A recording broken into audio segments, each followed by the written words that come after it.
வாங்க இன்னைக்கு நல்ல காரசாரமாக டேஸ்டான காளான் கிரேவி பார்க்கலாம்.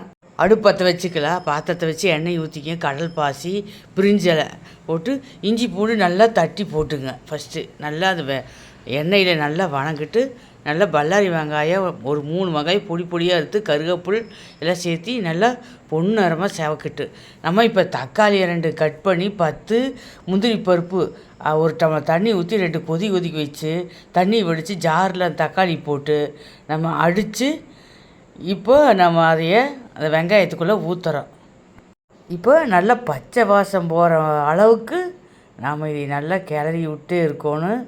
மட்டன் மசாலா 2 ஸ்பூன், மஞ்சப்பொடி 1/2 டீஸ்பூன், மிளகா பொடி 1 ஸ்பூன், தயிர் 1 ஸ்பூனு, உப்பு 1/2 ஸ்பூன், கல் உப்பு போட்டு நீ நல்லா தொலாவி விடுங்க. நல்லா எண்ணெய் வெளியே வர அளவுக்கு நல்லா நம்ம கிளறி விட்டு 1/2 லிட்டர் தண்ணி ஊற்றிடுங்க. இப்போ நல்லா கிளறி விடணும். நல்லா ஒரு 4 கொதி வந்தது நம்ம அறுத்து வச்ச காளானை போட்டு நல்லா இதையும் நல்லா தொலாவி விடுங்க. நல்லா கொதித்த பின்னால் நம்ம இப்போ தட்டு போட்டு மூடி வச்சிடலாம். ஒரு 10 நிமிஷத்தில் ரெடி ஆயிடும்.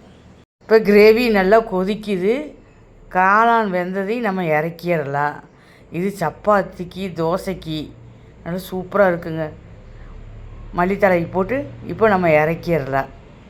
கிரேவி சிம்பிளாக தான் இருக்குது, ஈஸியாகவும் இருக்குது. நீங்களும் ட்ரை பண்ணி பாருங்கள். எங்களுக்கு கமெண்ட் பண்ணுங்கள், ஷேர் பண்ணுங்கள், லைக் பண்ணுங்கள், அப்படி சப்ஸ்கிரைப் பண்ணிடுங்க.